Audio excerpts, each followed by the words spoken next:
«Aprenda su lugar, vieja estúpida». Esas fueron las últimas palabras que escuché antes de sentir cómo mis cabellos eran arrancados con tanta fuerza que pensé que mi cuero cabelludo se desprendería. Mi yerno Emiliano me arrastró por el pasillo como si fuera un saco de basura. Mis rodillas golpearon el piso de cerámica fría. Sentí el sabor de la sangre en mi boca. Me arrojó dentro de un cuarto pequeño al fondo de la casa.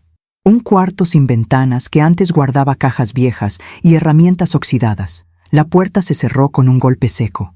Escuché la llave girar en la cerradura. Me quedé ahí, en el piso, temblando. No de miedo, de rabia. Me llamo Esperanza Costilla. Tengo 60 años, y durante casi 2 años permití que mi propia hija y su esposo me convirtieran en una prisionera dentro de mi propia casa. Pero esa noche, encerrada en ese cuarto oscuro que olía a humedad y abandono, con el labio partido y el orgullo destrozado, saqué de mi sostén algo que ellos nunca supieron que tenía. Un teléfono celular secreto. Mis manos temblaban mientras escribía un mensaje. Solo una dirección. Solo 3 palabras más. Necesito ayuda urgente. Lo envié a un viejo conocido. 25 minutos después, escuché las sirenas. Y en ese momento, Isela y Emiliano descubrieron con quién se habían metido. Pero para entender cómo llegué a ese cuarto oscuro, con el cabello revuelto y el corazón roto, debo regresar al principio, al día en que todo parecía perfecto, al día en que aún creía que mi hija me amaba. A veces confiamos demasiado en quien no debemos. ¿Tú también te has decepcionado de alguien que amabas? Cuéntame tu historia en los comentarios. Quiero leerte. Hace 3 años, mi vida era completamente diferente. Vivía sola en una casa modesta, pero digna en la colonia Lindavista, al norte de la Ciudad de México. Una casa de 2 plantas con un pequeño jardín donde cultivaba jazmines y bugambilias. Por las mañanas, el aroma del café de olla se mezclaba con el canto de los pájaros. Tenía mi rutina, mis amigas del mercado, mis paseos por el parque los domingos. Trabajé durante 35 años como secretaria ejecutiva en una firma de abogados reconocida. No fue una vida de lujos, pero fue una vida honesta. Cuando mi esposo Rodrigo murió hace 10 años de un infarto fulminante, quedé sola. Isela ya estaba casada, ya tenía su propia familia. O eso creía yo. Mi pensión no era millonaria, pero era suficiente. 7,200 pesos al mes.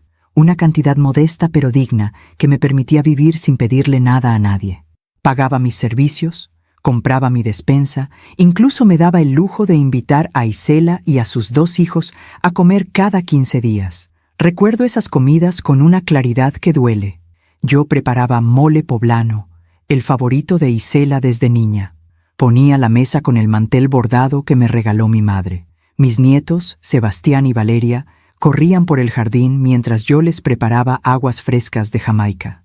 Isela llegaba con una sonrisa. Me abrazaba. Me decía, «Huele delicioso, mamá. Nadie cocina como tú». Emiliano siempre llegaba tarde, siempre con el ceño fruncido, siempre con el teléfono en la mano. Al principio pensé que era solo estrés del trabajo. Isela me había dicho que él tenía un negocio de refacciones para autos, que las cosas estaban difíciles, que la economía no ayudaba. Yo asentía. Yo servía más mole. Yo callaba cuando él alzaba la voz para decirle a Isela que la comida estaba demasiado condimentada o que los niños hacían mucho ruido. «Es su carácter, mamá», me decía Isela después, cuando lo disculpaba. «Tú sabes cómo son los hombres cuando tienen presión». Y yo callaba. Siempre he sido de las que callan. Pero hubo un momento en que Isela empezó a visitarme con más frecuencia. Ya no solo los domingos. De repente aparecía entre semana, siempre con alguna excusa. «Mamá, pasaba por aquí y quise saludarte». «Mamá, los niños querían verte». «Mamá, ¿tienes un cafecito?». Al principio me alegraba. Pensé que mi hija finalmente entendía el valor de pasar tiempo con su madre. Pensé que la vida le había enseñado que la familia es lo único que importa. Qué ingenua fui. Las visitas siempre terminaban igual. Tomábamos café, platicábamos de trivialidades, y luego, casi como si fuera casual, Isela dejaba caer una pregunta. «Mamá, ¿y cómo vas con tus gastos? Mamá, ¿te alcanza la pensión? Mamá, si algún día necesitas ayuda, sabes que puedes contar conmigo, ¿verdad?». Yo le sonreía, le decía que estaba bien, que no necesitaba nada, pero Isela insistía. Es que me preocupo por ti, mamá. Estás sola. ¿Y si te pasa algo? ¿Y si te enfermas y no tienes dinero para los medicamentos?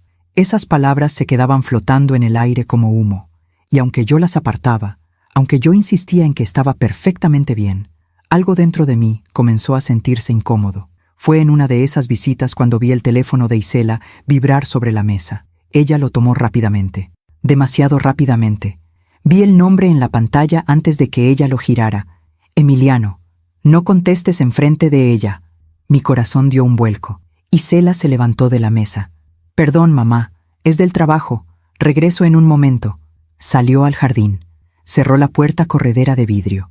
Pero yo podía verla a través del cristal. La vi caminar de un lado a otro. La vi gesticular. La vi mirar hacia la cocina, hacia donde yo estaba, con una expresión que no supe descifrar.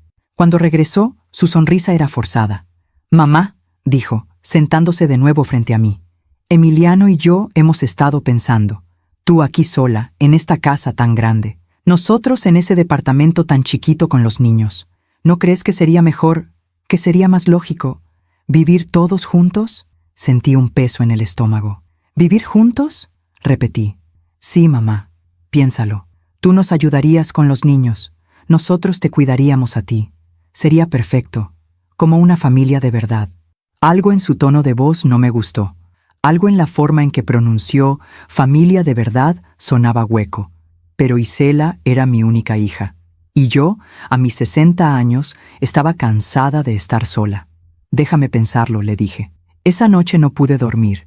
Me quedé sentada en mi mecedora, mirando por la ventana hacia el jardín oscuro. Las bugambilias se mecían con el viento. La luna llena iluminaba las macetas de barro. Y por primera vez en mucho tiempo, sentí miedo. No de estar sola, sino de ya no estarlo. 3 semanas después, Isela y Emiliano se mudaron a mi casa. Trajeron sus muebles, trajeron sus cajas, trajeron su ruido. Y desde el primer día, sentí que ya no era mi casa. Emiliano caminaba por los pasillos como si fuera el dueño. Movía mis cosas sin preguntar. Cambió el canal de la televisión, aunque yo estuviera viéndolo. Abrió la alacena y se quejó de que no había comida de verdad. «Va, puras chucherías de vieja», dijo, tirando a la basura mis galletas Marías y mi avena. Isela solo reía. «No le hagas caso, mamá, ya sabes cómo es».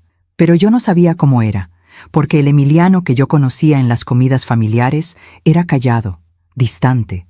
Este Emiliano era invasivo, grosero, territorial, y mi hija lo dejaba hacer.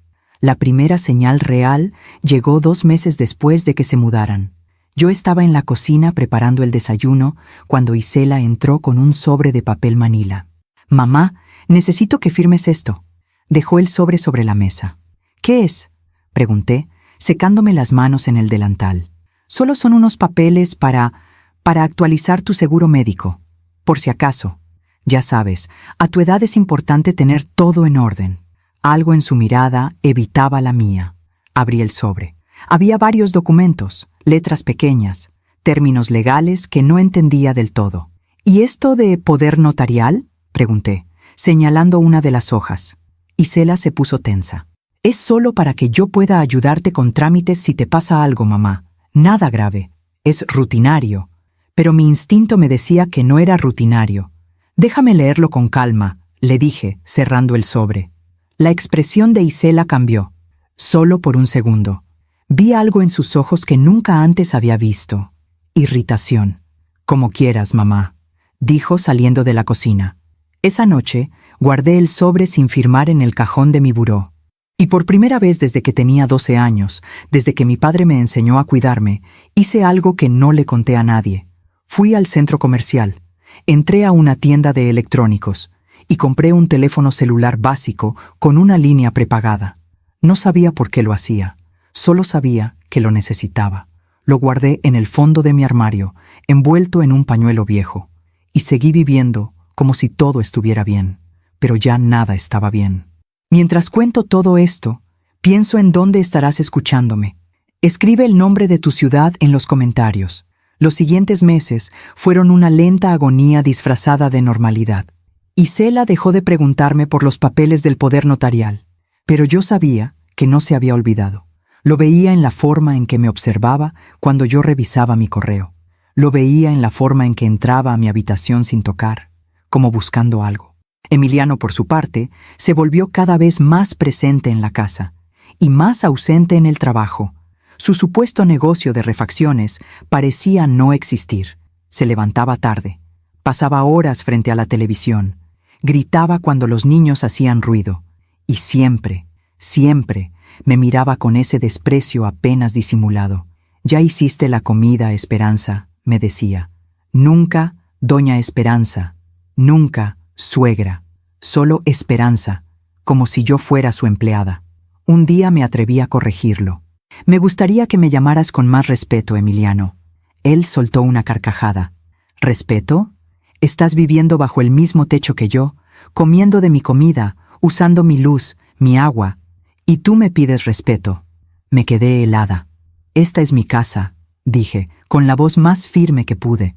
«Por ahora», respondió él, y salió de la cocina. «Por ahora». Esas dos palabras se quedaron conmigo como una astilla clavada en el pecho. ¿Qué quiso decir con «por ahora»?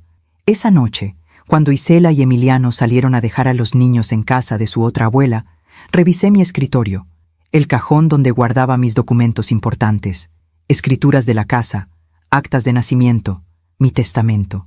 Todo estaba ahí, pero algo no estaba en su lugar. Los papeles estaban revueltos, como si alguien los hubiera sacado con prisa y los hubiera vuelto a meter sin cuidado. Yo siempre los ordenaba cronológicamente. Siempre los dejaba alineados en sus carpetas. Alguien había estado husmeando en mis cosas. Sentí un nudo en la garganta. Cerré el cajón, y en ese momento tomé una decisión. Al día siguiente, sin decirle nada a Isela, salí temprano de la casa. Tomé un taxi y fui al banco. El ejecutivo que me atendió era el mismo de siempre. El señor Campos, un hombre de unos 50 años que siempre me trataba con amabilidad. «Buenos días, doña Esperanza. ¿En qué puedo ayudarla?» «Necesito revisar mi cuenta», le dije, «y quiero saber si alguien más tiene acceso a ella». El señor Campos tecleó en su computadora. Frunció el ceño. «Su cuenta está a su nombre únicamente. Nadie más tiene acceso. ¿Hay algún problema?» «No», mentí. Solo quería asegurarme. ¿Desea agregar a algún beneficiario? ¿Algún familiar? «No», respondí rápidamente. «De hecho, quiero que nadie pueda hacer movimientos sin mi presencia física aquí en el banco». «¿Es posible?» El señor Campos asintió. «Claro, podemos poner una restricción de seguridad. Cualquier movimiento mayor a 1,000 pesos requerirá su firma y su identificación en ventanilla. Hágalo, por favor». Firmé los documentos necesarios, y cuando salí del banco, respiré un poco más tranquila, pero esa tranquilidad duró poco. 2 semanas después, llegó el primer día de depósito de mi pensión. Era día 3 del mes. Siempre llegaba el día 3. 7,200 pesos exactos. Esa mañana, después del desayuno, Isela se acercó a mí con una taza de café en la mano. «Mamá, ya llegó tu pensión, ¿verdad?» Asentí. «Perfecto. Necesito que me des 3,000 pesos». La miré sin comprender. «¿Para qué?» «Para la despensa, mamá. Para los servicios. Para los gastos de la casa. Tú vives aquí. Es lo justo». Había algo lógico en sus palabras, pero también algo incorrecto. «Yo compro mi propia despensa», le dije, «y los servicios siempre los he pagado yo». «Pero ahora somos más personas, mamá. Se gasta más luz, más agua, más gas, y Emiliano no está trabajando ahorita. Las cosas están difíciles». Ahí estaba. La verdad, Emiliano no trabajaba, y ahora querían que yo mantuviera a toda la familia. «Isela, mi pensión no alcanza para todos, apenas me alcanza para mí». Mi hija dejó la taza sobre la mesa con un golpe seco. «No puedo creer que seas tan egoísta, mamá. Te estamos cuidando, te estamos dando compañía. ¿Y tú no puedes ayudarnos con un poco de dinero?» «No es un poco de dinero, Isela. Son 3,000 pesos. Es casi la mitad de mi pensión». «¿Y qué? ¿En qué los gastas tú?» «¿En qué, mamá? Aquí no pagas renta. Aquí no pagas casi nada. Eres una malagradecida».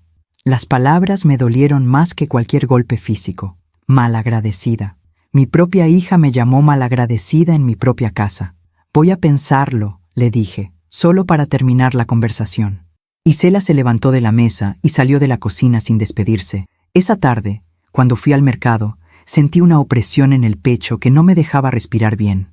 Caminé entre los puestos de frutas y verduras como en automático. Compré jitomates, compré cebollas, compré lo mínimo.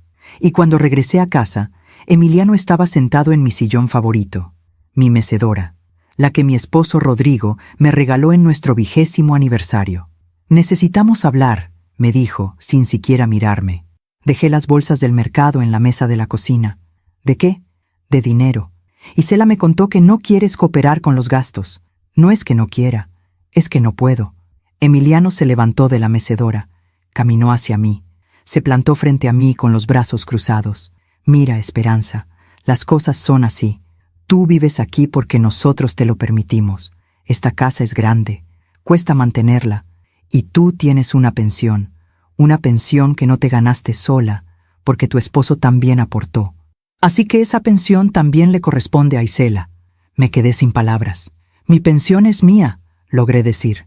«Tu pensión es de la familia, y aquí la familia somos todos.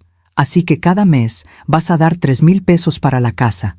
No es negociable». «¿Y si no quiero?». Emiliano sonrió.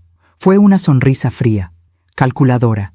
«Entonces vas a tener que buscarte otro lugar donde vivir. Y a tu edad, con lo que cuesta una renta, buena suerte». Se dio la vuelta y salió de la cocina. Yo me quedé ahí, de pie, con las manos temblando. Esa noche no cené. No pude. Me encerré en mi habitación y me senté en la cama.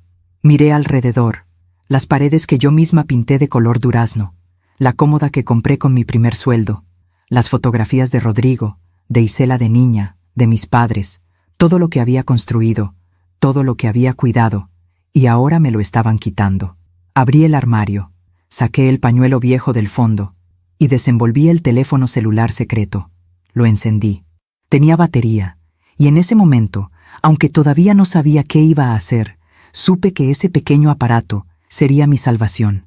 Guardé un número, un solo número, un viejo conocido que no veía desde hacía años, alguien que me debía un favor, alguien en quien podía confiar. No lo llamé, todavía no, pero saber que podía hacerlo me dio un poco de fuerza. 3 días después, Isela entró a mi habitación sin tocar la puerta. Yo estaba doblando ropa. «Mamá, necesito tu tarjeta del banco». Levanté la vista. «¿Mi tarjeta?» «Sí, voy a ir al súper. Necesito comprar despensa. Dame la tarjeta y tu NIP». «Isela, yo voy contigo. Compro mi despensa como siempre». «No, mamá, ya no.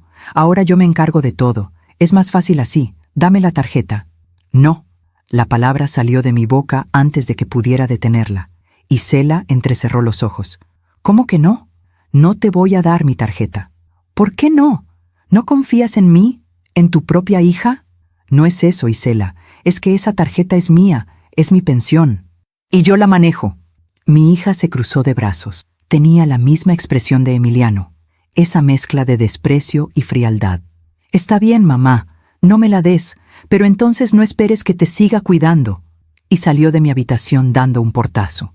Los siguientes días fueron un infierno silencioso. Isela dejó de hablarme. Emiliano me ignoraba por completo. Hasta los niños, Sebastián y Valeria, parecían haber recibido instrucciones de mantenerse alejados de mí. Yo comía sola, veía televisión sola, caminaba por mi propia casa como un fantasma, y cada noche, antes de dormir, sacaba el teléfono secreto, lo miraba y pensaba, todavía no, pero pronto. Una tarde, cuando salí al jardín a regar las plantas, encontré algo que me heló la sangre. Mis bugambilias, mis hermosas bugambilias que había cuidado durante años, estaban arrancadas. Alguien las había arrancado de raíz y las había tirado a la basura. Entré a la casa temblando. «¿Quién arrancó mis plantas?». Emiliano estaba en la sala viendo televisión. «Yo», dijo, sin voltear a verme. «Estaban estorbando. Quiero poner ahí una parrilla para hacer carnes asadas. Esas plantas tenían 10 años. Eran mías. Esta casa es de todos, Esperanza. Ya supéralo». Sentí que algo dentro de mí se rompía. Pero no lloré. Ya no. Porque en ese momento entendí algo muy claro. Esto no era una familia. Esto era una invasión. Y yo necesitaba un plan. Aún me pregunto si hice lo correcto al quedarme callada tanto tiempo. ¿Y tú? ¿Alguna vez has permitido algo por miedo a estar sola? Durante las siguientes semanas, intenté convencerme de que las cosas mejorarían. Me levanté más temprano para preparar el desayuno antes de que Emiliano se despertara. Limpié la casa de arriba a abajo sin que nadie me lo pidiera. Cociné los platillos favoritos de Isela, esperando que eso ablandara su corazón. Pero nada funcionó. Isela seguía distante. Emiliano seguía invasivo. Y yo seguía sintiéndome como una extraña en mi propia casa. El día que cumplí 61 años, desperté con una pequeña esperanza. Pensé que tal vez Isela recordaría, que tal vez habría un pastel, una felicitación, algo. Me arreglé con más cuidado que de costumbre.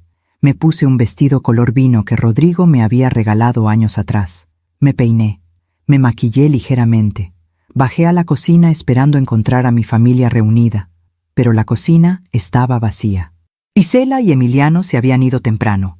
Dejaron los platos del desayuno sucios en el fregadero, las sillas desacomodadas, las migajas de pan sobre la mesa.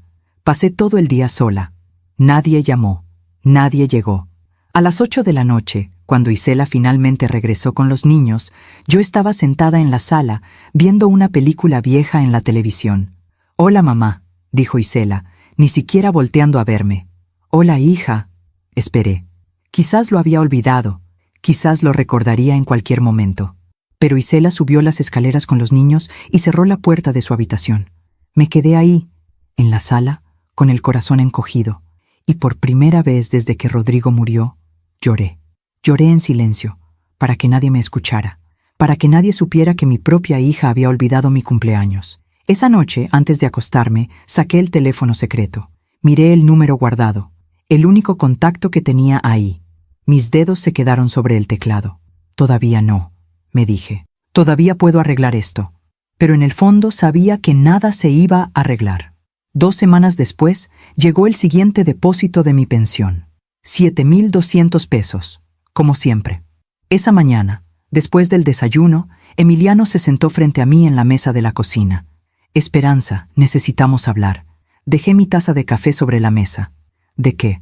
«De tu pensión. Ya llegó, ¿verdad?» Asentí. «Bien, entonces dame 4,000 pesos». Me quedé helada. «Dijiste que eran 3,000». «Sí, bueno». Las cosas subieron de precio. Los niños necesitan útiles escolares.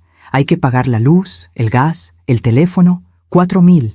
Emiliano, no puedo darte 4,000 pesos. Necesito ese dinero para mis medicamentos, para mis cosas. Tus medicamentos no cuestan tanto. Deja de hacerte la víctima y dame el dinero. No. La palabra salió firme, más firme de lo que esperaba.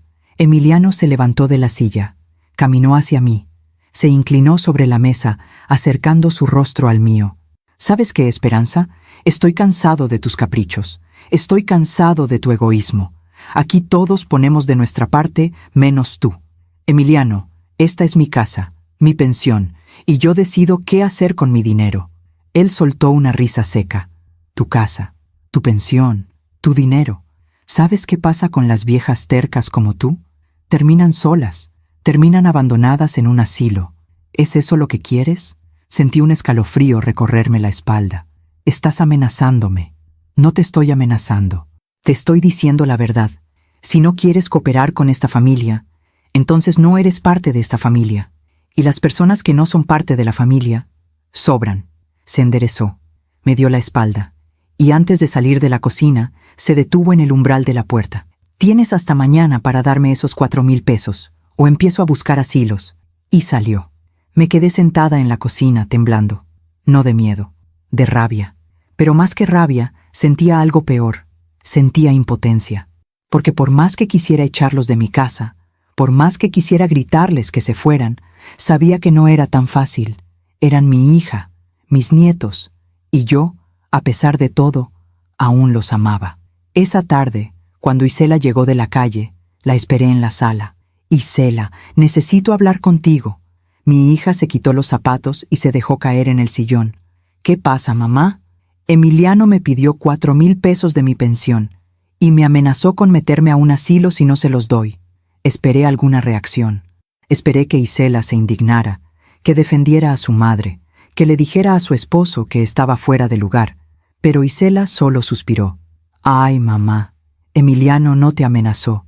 Solo está estresado. Las cosas están muy difíciles para nosotros. ¿Difíciles? ¿Y para mí no? Esta es mi casa, Isela, mi pensión. No puedo mantener a toda una familia. No te estamos pidiendo que mantengas a toda la familia. Solo que cooperes. Solo que seas justa. ¿Justa? ¿Justa con quién? ¿Con el hombre que arrancó mis plantas? ¿Con el hombre que me falta al respeto todos los días? Isela se puso de pie. Ya estoy cansada de esta conversación, mamá. Siempre eres la víctima. Siempre te quejas. ¿Sabes qué? Emiliano tiene razón. Eres egoísta. Siempre lo has sido. Las palabras me golpearon como piedras. Isela. No, mamá. Déjame terminar. Toda mi vida has sido así. Cuando papá murió, solo pensaste en ti. En tu dolor. En tu soledad. Nunca pensaste que yo también lo había perdido. Que yo también estaba sufriendo. Eso no es cierto. Sí lo es. Y ahora que finalmente tengo una familia y necesito ayuda, tú me das la espalda. Tú me niegas lo único que te pido. No te estoy negando nada, Isela. Solo te estoy diciendo que no puedo darte 4,000 pesos cada mes. Es demasiado. Entonces dame 2,000, algo. Pero deja de hacerte la mártir. La miré. Realmente la miré. Y no reconocí a la mujer que tenía enfrente. Esa no era mi hija. Esa no era la niña que yo crié. Esa no era la pequeña Isela que me abrazaba y me decía, «Te amo, mami», antes de dormir. Esa mujer tenía los ojos fríos de Emiliano. Tenía su misma dureza. «Está bien», dije derrotada. «Te daré 2,000 pesos este mes». Isela asintió. «Gracias, mamá. Sabía que entrarías en razón». Y subió las escaleras sin despedirse. Al día siguiente fui al banco. Saqué 2,000 pesos en efectivo. Los puse en un sobre y se los di a Isela. Ella ni siquiera me dio las gracias. Solo tomó el sobre y lo guardó en su bolsa. Esa noche, revisé mi estado de cuenta. Me quedaban 5,200 pesos. Tenía que pagar la luz, 800 pesos, el gas, 400 pesos, el teléfono, 300 pesos. Mis medicamentos para la presión, 900 pesos y mi despensa. Hice cuentas, una y otra vez. No me alcanzaba. Y aún faltaban 20 días para el siguiente depósito. Los días siguientes fueron de una tensión constante. Isela y Emiliano actuaban como si todo estuviera bien, como si yo no les acabara de dar 2,000 pesos, como si yo no estuviera batallando para llegar a fin de mes. Una tarde, cuando fui al súper, tuve que regresar varias cosas al estante porque no me alcanzaba el dinero. La cajera me miró con lástima cuando le pedí que quitara el queso, el jamón y el pollo. ¿Segura, señora? Sí, hija, segura. Regresé a casa solo con lo básico. Frijoles, arroz, jitomate, cebolla, tortillas. Esa noche, Emiliano se burló de mi cena. ¿Frijoles otra vez, Esperanza? ¿No tienes imaginación? No le contesté. Solo comí en silencio. Al día siguiente, cuando estaba limpiando mi habitación, encontré algo extraño. Mi joyero estaba abierto. Yo siempre lo mantenía cerrado. Siempre. Lo revisé con el corazón acelerado. Faltaba algo. Mis aretes de oro. Los que Rodrigo me regaló en nuestro aniversario número 15. Los únicos aretes de valor que tenía. Habían desaparecido. Bajé las escaleras corriendo. ¡Isela! ¡Isela! Mi hija salió de la cocina. ¿Qué pasa, mamá? ¿Por qué gritas? Mis aretes de oro. ¿Los has visto? Isela se encogió de hombros. No, mamá. No sé de qué aretes hablas. Los aretes que tu padre me regaló. Los que siempre están en mi joyero. Han desaparecido. Pues no sé, mamá. A lo mejor los perdiste. Tú sabes que ya no tienes tan buena memoria. Me quedé helada. Yo no los perdí. Alguien los tomó. Isela me miró con fastidio. ¿Me estás acusando de algo? Yo no dije eso, pero lo estás insinuando. ¿Crees que yo te robé tus aretes? Isela, solo pregunto si los has visto.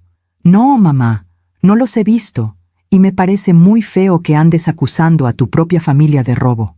Se dio la vuelta y se fue. Yo me quedé ahí, en medio de la sala, sintiéndome más sola que nunca.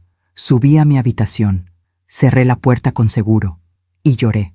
Lloré por los aretes, lloré por el dinero, lloré por mi dignidad, pero sobre todo, lloré porque finalmente entendí algo.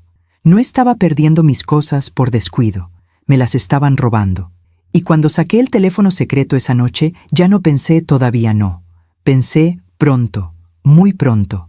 Mientras cuento todo esto, pienso en dónde estarás escuchándome. Escribe el nombre de tu ciudad en los comentarios. El mes siguiente llegó mi pensión como siempre, 7,200 pesos. Pero esta vez algo era diferente. Esta vez yo estaba preparada. Fui al banco el mismo día del depósito. Llegué temprano, antes de que abrieran las tiendas del centro. Me senté en la banca de la entrada y esperé. Cuando el señor Campos llegó, me saludó con su amabilidad de siempre. «Buenos días, doña Esperanza. Qué temprano por aquí». «Buenos días. Necesito hablar con usted. Es importante». Me hizo pasar a su escritorio. Cerró la puerta de la oficina. «¿Qué sucede?» Respiré profundo. Necesito que me explique algo. Si alguien quisiera sacar dinero de mi cuenta sin que yo esté presente, ¿podría hacerlo? El señor Campos frunció el ceño. «No, doña Esperanza. Como le expliqué hace unos meses, pusimos restricciones en su cuenta. Cualquier movimiento requiere su presencia física y su identificación». «¿Por qué lo pregunta? ¿Tiene alguna sospecha?» «Sí, creo que mi familia está tratando de acceder a mi dinero». El señor Campos asintió lentamente. «Entiendo. Desafortunadamente, es algo más común de lo que se piensa. Familiares que se aprovechan de adultos mayores. ¿Alguien le ha pedido su tarjeta o su NIP?» «Sí, mi hija». «¿Y se los dio?» «No». «Bien, manténgalo así.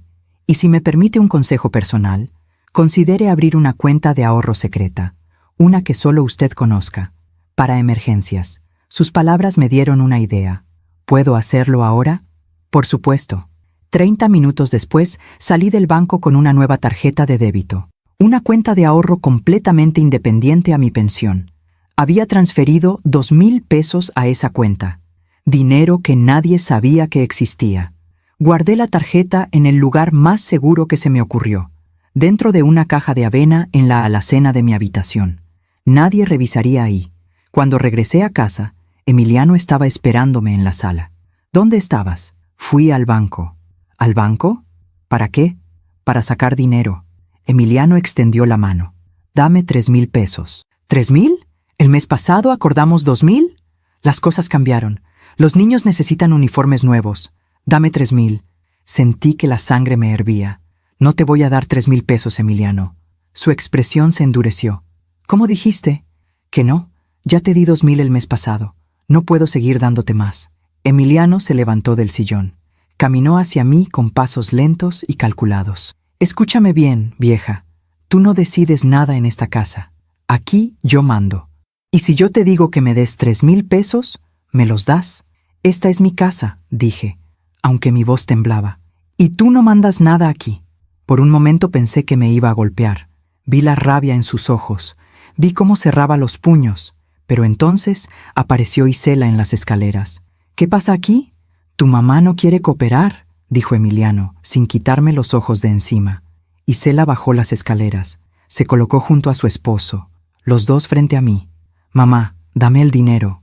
«Isela, no puedo seguir dándoles dinero todos los meses. Mi pensión no alcanza». «Entonces vende algo». Me quedé sin aliento. «¿Qué venda algo?» «Sí, mamá. Esta casa está llena de cosas viejas que no usas. Vende la vajilla de porcelana de la abuela, vende los cuadros, vende lo que sea, pero consigue el dinero». «Isela, esa vajilla es de mi madre. Es lo único que me queda de ella». «¿Y qué? ¿Vas a dejar que tu familia pase necesidades por un plato viejo?» No podía creer lo que estaba escuchando. «Ustedes no están pasando necesidades. Emiliano simplemente no quiere trabajar». El golpe llegó tan rápido que no lo vi venir. Emiliano me dio una bofetada. No fue fuerte, no me tiró al piso, pero el impacto emocional fue devastador. Me llevé la mano a la mejilla, sentí el ardor, sentí las lágrimas brotando. «¡Emiliano!», gritó Isela, pero no lo gritó por indignación. Lo gritó por miedo, miedo a que yo hiciera algo. Emiliano me señaló con el dedo. «La próxima vez que me faltes al respeto, no será solo una cachetada, ¿entendiste?». Y subió las escaleras. Me quedé ahí, de pie, con la mejilla ardiendo y el corazón destrozado. Isela me miró. Por un segundo, solo un segundo, vi algo en sus ojos. ¿Culpa? ¿Arrepentimiento? Pero entonces desvió la mirada. No debiste provocarlo, mamá. Y siguió a su esposo escaleras arriba. Me quedé sola en la sala. Y en ese momento algo dentro de mí se rompió definitivamente. Subí a mi habitación. Cerré la puerta con seguro. Saqué el teléfono secreto. Mis manos temblaban mientras escribía un mensaje. Hola, soy Esperanza. ¿Te acuerdas de mí? Necesito tu consejo. Es urgente. Lo envié. 3 minutos después llegó la respuesta. Claro que me acuerdo de ti, Esperanza. ¿Qué sucede? ¿Estás bien? Empecé a llorar mientras escribía. No, no estoy bien. Necesito ayuda. Dime qué necesitas, lo que sea. Por ahora solo necesito saber que puedo contar contigo. ¿Puedo? Siempre has podido. Avísame cuando estés lista para hablar. Estaré aquí. Guardé el teléfono. Limpié mis lágrimas. Y por primera vez en meses sentí que no estaba completamente sola. Los días siguientes fueron de un silencio tenso. Emiliano no volvió a pedirme dinero, pero su presencia era cada vez más agresiva.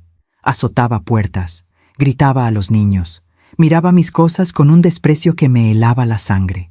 Una tarde, cuando salí a comprar pan, regresé y encontré mi habitación abierta. Entré con el corazón acelerado. Todo estaba revuelto. Mis cajones abiertos, mi ropa tirada en la cama, mi joyero volcado. Habían estado buscando algo.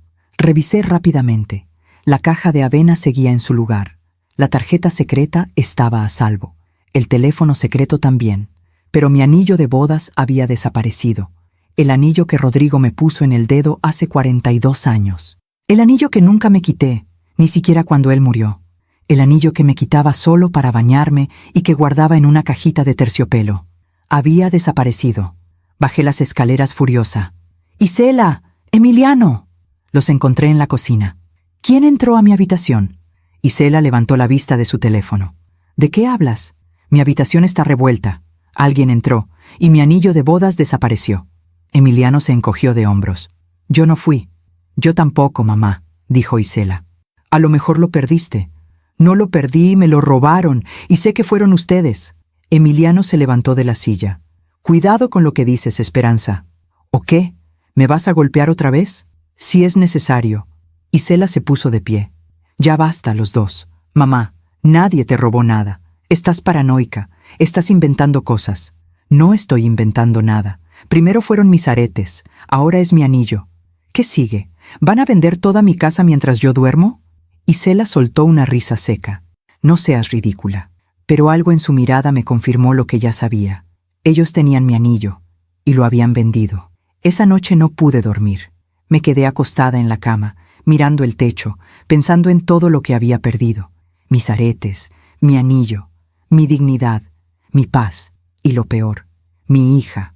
Porque la mujer que vivía en mi casa ya no era Isela. Era una extraña con su rostro. Al día siguiente decidí hacer algo que nunca pensé que haría. Fui a una notaría. Le pedí al notario que me explicara cómo funcionaban las herencias, cómo funcionaban los testamentos, qué pasaba si alguien te robaba. El notario, un hombre de unos 60 años con anteojos gruesos, me escuchó con atención. Señora, si usted sospecha que sus familiares la están despojando de sus bienes, puede tomar medidas legales, puede desheredarlos, puede proteger su patrimonio. ¿Cómo? Primero, necesitamos documentar todo, cada robo, cada amenaza, cada agresión. Segundo, necesitamos testigos. ¿Hay alguien que pueda dar fe de lo que está viviendo? Pensé en mis vecinas, en la señora Remedios que vivía en la casa de al lado, en don Arturo que vendía tamales en la esquina, pero me daba vergüenza contarles. No, mentí. El notario asintió. Entonces será más difícil, pero no imposible. ¿Tiene usted algún documento que compruebe que la casa es suya? Sí, las escrituras. Bien, guárdelas en un lugar seguro, un lugar donde ellos no puedan encontrarlas. Y si la situación se pone peligrosa, llame a la policía. Salí de la notaría con una mezcla de alivio y terror. Alivio porque sabía que había opciones. Terror porque sabía que usar esas opciones significaba perder a mi familia para siempre. Esa tarde, cuando regresé a casa, encontré a Isela esperándome en la sala. «Mamá, ¿dónde estabas?» Salí a caminar. ¿A caminar? ¿A dónde? Al parque. Isela entrecerró los ojos. ¿Solo al parque? Sí, Isela, solo al parque. ¿Por qué me interrogas?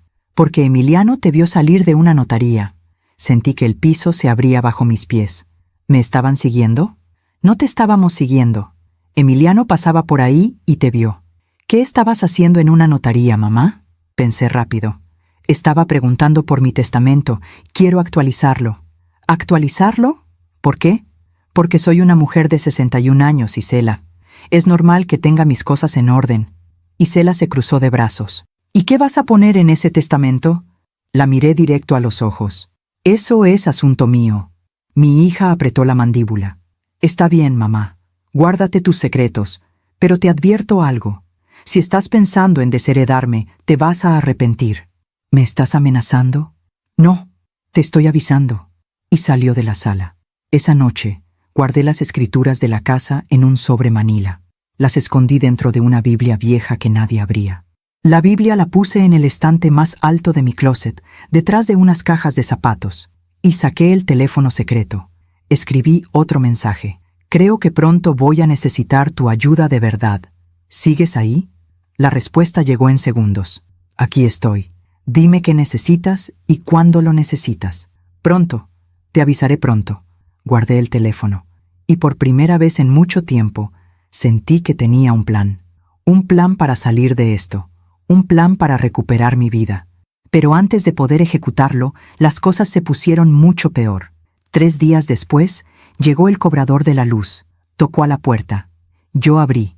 Buenos días, señora. Vengo a dejar el recibo de la luz. Me entregó el papel. Lo abrí.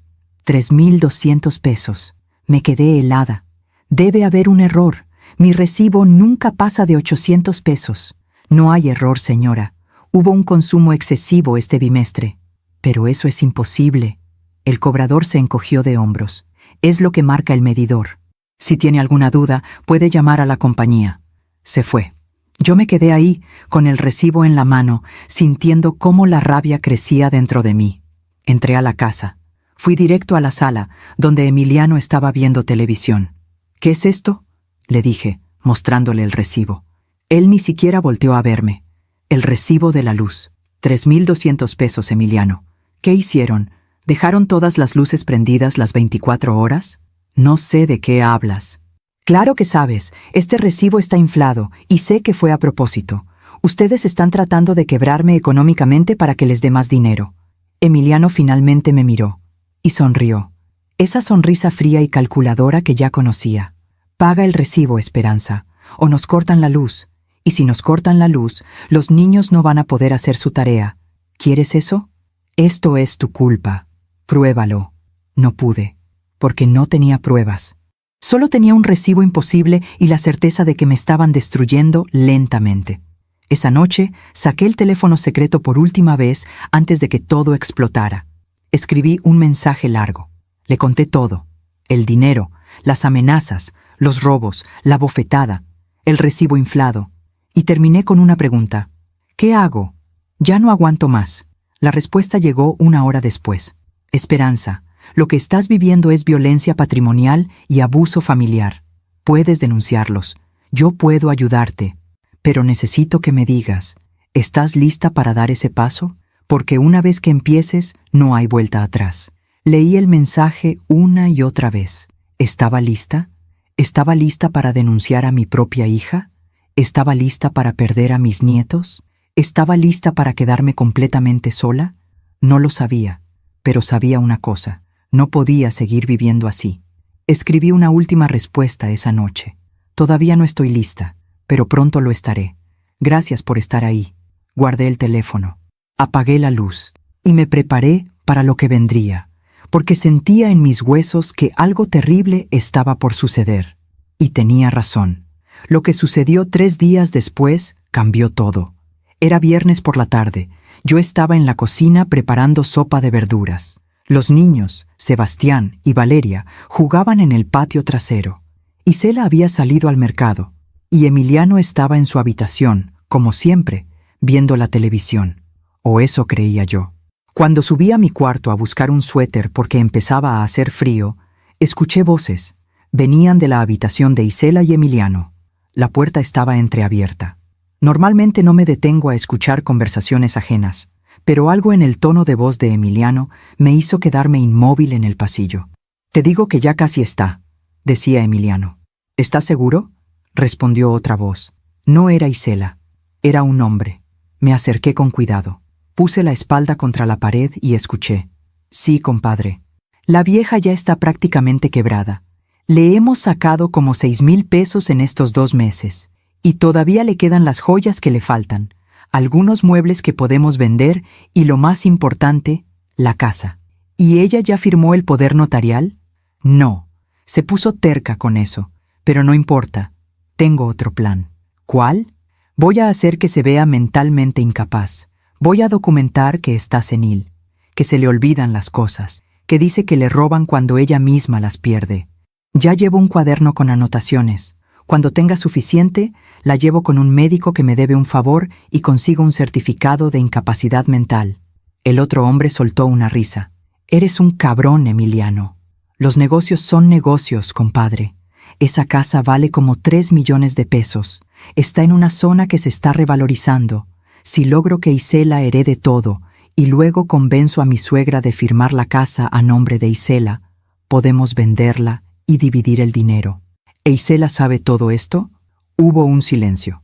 «Isela sabe lo que necesita saber. Ella cree que solo estamos ahorrando un poco de dinero hasta que mi negocio despegue.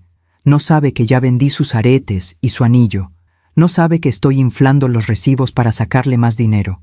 Y definitivamente no sabe que planeo vender esta casa en cuanto sea legalmente posible. ¿Y si la vieja se da cuenta? No se va a dar cuenta. Y si se da cuenta, ya es demasiado tarde. Además, ¿a quién le va a decir? No tiene amigos, no tiene familia. Está sola, completamente sola». Sentí que las piernas me temblaban. Me alejé de la puerta con cuidado. Bajé las escaleras sin hacer ruido. Entré a mi habitación, cerré la puerta con seguro y me dejé caer en la cama. No podía respirar. Todo era mentira. Todo era una trampa.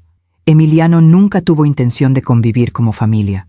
Nunca tuvo intención de cuidarme. Desde el principio, desde el primer día que se mudaron a mi casa, su único objetivo era despojarme de todo. Y lo peor de todo, Isela lo sabía. Tal vez no sabía los detalles.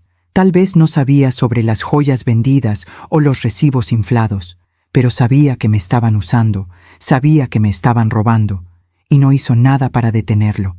Me quedé acostada en la cama, mirando el techo, sintiendo cómo todo mi mundo se desmoronaba.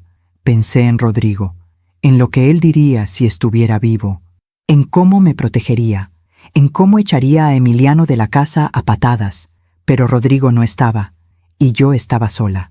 Completamente sola. Saqué el teléfono secreto. Mis manos temblaban tanto que apenas podía escribir. «Necesito verte. Urgente. Descubrí algo grave». La respuesta llegó en 2 minutos. «¿Dónde y cuándo?». «Mañana, en la cafetería del parque, a las 10 de la mañana. Ahí estaré». «¿Estás en peligro ahora?». «No lo sé, pero tengo miedo. Si sientes que estás en peligro inmediato, llámame. Al número que te di. No importa la hora. ¿De acuerdo?». «De acuerdo». Guardé el teléfono, y esa noche no pude dormir. Cada ruido me sobresaltaba. Cada paso en el pasillo me hacía pensar que venían por mí. Cada crujido de la casa me hacía imaginar lo peor. A las 3 de la madrugada, escuché que alguien intentaba abrir la puerta de mi habitación. La manija se movió. 1 vez, 2 veces. Luego, silencio. Me quedé congelada en la cama, sin atreverme a respirar. Minutos después, escuché pasos alejándose. Al día siguiente, desperté con ojeras y el corazón acelerado. Esperé a que Isela y Emiliano salieran. Le habían dicho a los niños que los llevarían a casa de la otra abuela. En cuanto se fueron, me arreglé rápidamente. Me puse un suéter, tomé mi bolsa y salí de la casa. Caminé rápido hacia el parque. Sentía que alguien me seguía, aunque cuando volteaba no había nadie. Llegué a la cafetería a las 10 en punto, y ahí estaba él, comandante Julián Ortega. Nos habíamos conocido hace 20 años, cuando yo trabajaba en la firma de abogados. Él era un joven policía que venía a presentar reportes. Yo le ayudé en un caso complicado, dándole acceso a documentos que necesitaba. Desde entonces, mantuvimos una amistad respetuosa. Con el tiempo, Julián ascendió. Se convirtió en comandante, y ahora era el jefe de policía del sector. Me vio entrar y se levantó de la mesa. Me saludó con un abrazo. Esperanza, hace años que no nos veíamos. Lo sé, Julián. Gracias por venir. Nos sentamos. Él pidió 2 cafés, y yo le conté todo. Desde el principio. Desde el día que Isela me convenció de que vivieran juntos. Desde la primera vez que me pidieron dinero. Desde los robos. Desde la bofetada. Desde el recibo inflado. Y finalmente, le conté lo que escuché ayer. El plan de Emiliano. El certificado de incapacidad mental. La venta de la casa. Julián me escuchó en silencio. Su rostro se fue endureciendo con cada detalle. Cuando terminé, él dejó su taza de café sobre la mesa. Esperanza, lo que me estás describiendo es un delito grave. Es violencia patrimonial. Es fraude. Y si logran hacerte firmar algo bajo coacción o bajo el pretexto de incapacidad mental, también sería despojo. Lo sé, pero no tengo pruebas, Julián. Solo tengo mi palabra. Tu palabra es suficiente para empezar, pero necesitamos documentar todo. ¿Tienes recibos? ¿Mensajes? ¿Algo que demuestre lo que te están haciendo? Pensé rápido. Tengo el recibo de luz inflado. Tengo el estado de cuenta de mi banco, donde se ve que he estado retirando dinero constantemente. Y tengo esto. Saqué mi teléfono personal. Les mostré los mensajes que Isela me había enviado pidiéndome dinero. No eran muchos, pero eran algo. Julián los revisó. Esto ayuda, pero necesitamos más. Necesitamos pruebas concretas de las amenazas, de los robos. ¿Cómo? ¿Puedes grabar conversaciones? Me quedé helada. ¿Grabarlos? Sí. Si Emiliano vuelve a amenazarte o a pedirte dinero, grábalo. Con tu teléfono, sin que se dé cuenta. No sé si pueda. Julián puso su mano sobre la mía. Esperanza, entiendo que tienes miedo. Entiendo que es tu hija. Pero lo que te están haciendo es un crimen. Y si no hacemos algo ahora, van a terminar de despojarte de todo, incluyendo tu casa. Tenía razón. Lo sabía. Pero la idea de grabar a mi propia hija, de reunir pruebas contra ella, me partía el corazón. Necesito pensarlo, dije. Julián asintió. Está bien. Tómate tu tiempo, pero no mucho. Mientras más tiempo pase, más difícil será revertir el daño. Y si Emiliano logra conseguir ese certificado de incapacidad mental... No terminó la frase. No hizo falta. Nos despedimos con otro abrazo. Ten mi número en marcación rápida, me dijo Julián antes de irse. Si pasa algo, si sientes que estás en peligro, llámame. Llegaré en minutos. Asentí, y regresé a casa con el corazón pesado. Cuando llegué, Isela y Emiliano ya habían regresado. Estaban en la sala, discutiendo en voz baja. En cuanto me vieron entrar, se callaron. «Hola, mamá», dijo Isela con una sonrisa forzada. «¿Dónde estabas?» «Fui a caminar al parque». «¿Al parque? ¿Sola?» «Sí, Isela. Sola. ¿Algún problema?» Emiliano me miró con desconfianza. «¿Con quién hablaste en el parque?» Sentí un escalofrío. «¿Cómo sabes que hablé con alguien?» «Te vi», dijo Emiliano. «Te vi entrando a la cafetería. ¿Con quién estabas?» Me quedé helada. ¿Me había seguido? «Con una amiga», mentí. «Una amiga del trabajo de hace años». «¿Qué amiga?» «Emiliano, no tengo por qué darte explicaciones». Él se levantó del sillón. «Sí tienes que dármelas, porque estás actuando muy raro últimamente, saliendo a escondidas, guardando secretos». «No estoy guardando secretos». «Sí lo estás. Y sé que estás planeando algo». ¿Planear algo? ¿De qué hablas?» Emiliano caminó hacia mí. Se detuvo a centímetros de mi cara. «Te vi salir de la notaría la semana pasada. Te vi en el parque hoy. Sé que estás buscando ayuda. Sé que quieres echarnos de aquí». «Esta es mi casa, Emiliano. Puedo echarlos cuando yo quiera». Él sonrió.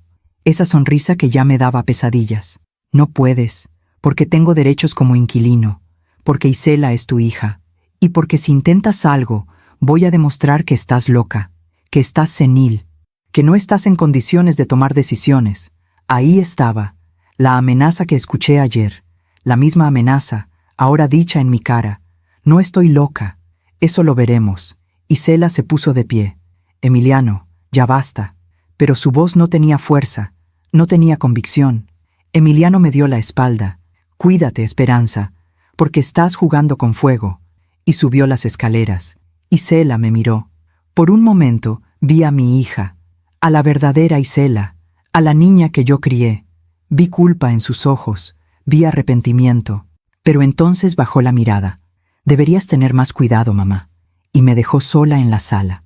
Subí a mi habitación, cerré la puerta con seguro, saqué el teléfono secreto y escribí un mensaje a Julián. Me amenazó. Me dijo que va a demostrar que estoy loca, que va a quitarme todo. Necesito ayuda. La respuesta llegó inmediatamente. Empieza a grabar todo, cada conversación, cada amenaza, y mantén ese teléfono bien escondido. Voy a hablar con un juez conocido mío. Vamos a preparar una orden de protección preventiva, pero necesito pruebas. Lo haré. Y Esperanza, si la situación se pone violenta, no dudes en llamarme, día o noche. ¿De acuerdo?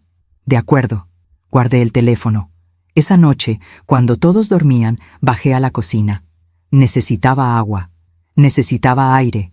Y fue ahí, en la cocina oscura, donde vi algo que me heló la sangre. Sobre la mesa había un folder con el logo de un hospital psiquiátrico. Lo abrí con manos temblorosas. Dentro había documentos, formularios y una carta dirigida a un doctor.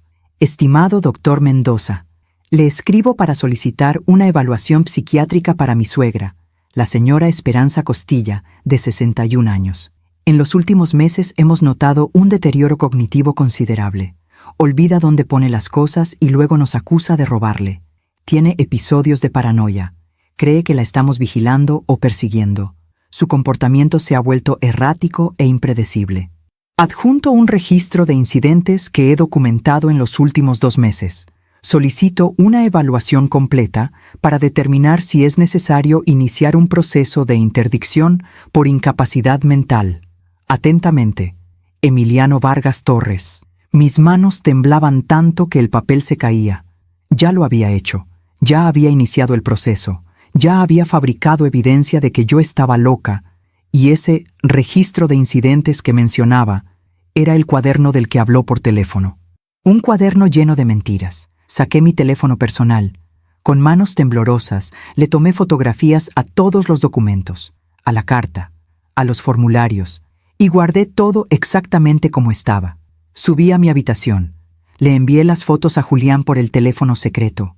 Su respuesta llegó en minutos. Esto es oro, Esperanza. Es prueba de intento de fraude. Mañana a primera hora voy con un juez. Vamos a detener esto. ¿Qué hago mientras tanto? Actúa normal. No dejes que sepan que encontraste esto. Y mantente alerta. Si Emiliano sospecha que descubriste su plan, puede volverse violento. Está bien. Esperanza, aguanta un poco más. Ya casi terminamos con esto. Esa noche no dormí. Me quedé despierta, sentada en mi cama, con el teléfono secreto en una mano y la fotografía de Rodrigo en la otra. Ayúdame, amor, susurré. Ayúdame a salir de esto. Y mientras la noche avanzaba, mientras escuchaba los sonidos de la casa durmiendo, supe que se acercaba el final. Un final que sería doloroso, un final que sería necesario, pero un final al fin, porque ya no podía seguir viviendo así. Ya no podía seguir siendo prisionera en mi propia casa. Y aunque me doliera el alma, aunque me destrozara el corazón, sabía lo que tenía que hacer. Sabía que tenía que luchar, aunque esa lucha significara perder a mi hija para siempre. Aún me pregunto si hice lo correcto. ¿Y tú? ¿Qué habrías hecho en mi lugar? Los 2 días siguientes fueron los más largos de mi vida. Tuve que actuar como si nada hubiera pasado, como si no supiera del plan, como si no hubiera visto los documentos, como si mi mundo no se estuviera derrumbando. Julián me llamó al teléfono secreto el lunes por la mañana. Esperanza, ya hablé con el juez. Está dispuesto a escucharte, pero necesita que presentes una denuncia formal. Y necesita que tengas más pruebas de las amenazas verbales. ¿Qué tipo de pruebas? Grabaciones, videos, testigos, algo que demuestre que Emiliano te ha amenazado directamente. Julián, si empiezo a grabar conversaciones, él se va a dar cuenta. No tiene que darse cuenta. Usa tu teléfono. Déjalo grabando en tu bolsillo o en la mesa, como si estuviera ahí por accidente. Respiré profundo. Está bien. Lo intentaré. Y Esperanza, ten mucho cuidado. Si Emiliano sospecha algo, la situación puede escalar.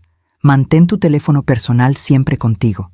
Y si sientes peligro, márcame de inmediato al número de emergencia que te di. Lo haré. Esa tarde, cuando Emiliano llegó de la calle, yo estaba en la cocina preparando la cena. Entró como siempre, con esa actitud de dueño de todo. Esperanza, necesito hablar contigo. Dejé el cuchillo sobre la tabla de picar. ¿De qué? De dinero. Ya llegó tu pensión de este mes, ¿verdad? Sí. Bien. Necesito 4,000 pesos. Sentí que la sangre me hervía, pero me contuve. Saqué mi teléfono personal del bolsillo del delantal. Lo puse sobre la mesa de la cocina, con la pantalla hacia abajo, como si lo hubiera dejado ahí sin querer. Pero antes, activé la grabadora de voz. Emiliano, ya te he dado dinero los últimos meses, no puedo seguir dándote más. No te estoy pidiendo permiso, te estoy diciendo lo que vas a hacer. ¿Y si me niego? Emiliano se acercó a mí. Su rostro estaba a centímetros del mío. Si te niegas, las cosas se van a poner muy feas para ti, vieja, muy feas. ¿Me estás amenazando? Te estoy advirtiendo. Aquí las cosas se hacen como yo digo. Y si no te gusta, puedes irte. Pero esta casa se queda con nosotros. Esta casa es mía, Emiliano. Está a mi nombre. Él sonrió. Esa sonrisa que ya me daba náuseas. Por ahora. Pero no por mucho tiempo. Ya hablé con un doctor. Ya tengo documentada tu locura. En unas semanas voy a tener un certificado que dice que no estás en condiciones de tomar decisiones. Y entonces, Isela se va a hacer cargo de todo, incluyendo esta casa. Yo no estoy loca. Eso es lo que dicen todos los locos. Se dio la vuelta para salir, pero antes de llegar a la puerta, se detuvo. Ah, y otra cosa. No vuelvas a salir sin avisarnos. No vuelvas a tener reuniones secretas con nadie, porque te estamos vigilando. Y si vuelves a intentar buscar ayuda, te voy a encerrar en tu cuarto y nadie te va a encontrar. Salió de la cocina. Yo me quedé ahí, temblando. Tomé mi teléfono. Detuve la grabación. La escuché. Estaba perfecta. Cada palabra, cada amenaza, todo había quedado grabado. Esa noche le envié el audio a Julián por el teléfono secreto. Su respuesta fue inmediata. Esto es exactamente lo que necesitábamos. Mañana voy con el juez. Con esto y los documentos que fotografiaste, podemos conseguir una orden de alejamiento y empezar el proceso legal contra Emiliano. ¿Estás lista? Miré la pantalla del teléfono. ¿Estaba lista? ¿Estaba lista para destruir a mi familia? ¿Estaba lista para ver a mi hija odiándome? ¿Estaba lista para quedarme completamente sola? Escribí una sola palabra. Sí. Bien. Mañana en la tarde voy a necesitar que vengas a presentar la denuncia formal. ¿Puedes salir de la casa sin que sospechen? Encontraré la manera. Perfecto. Te espero mañana a las 3 de la tarde en la comandancia. Y Esperanza, aguanta un poco más.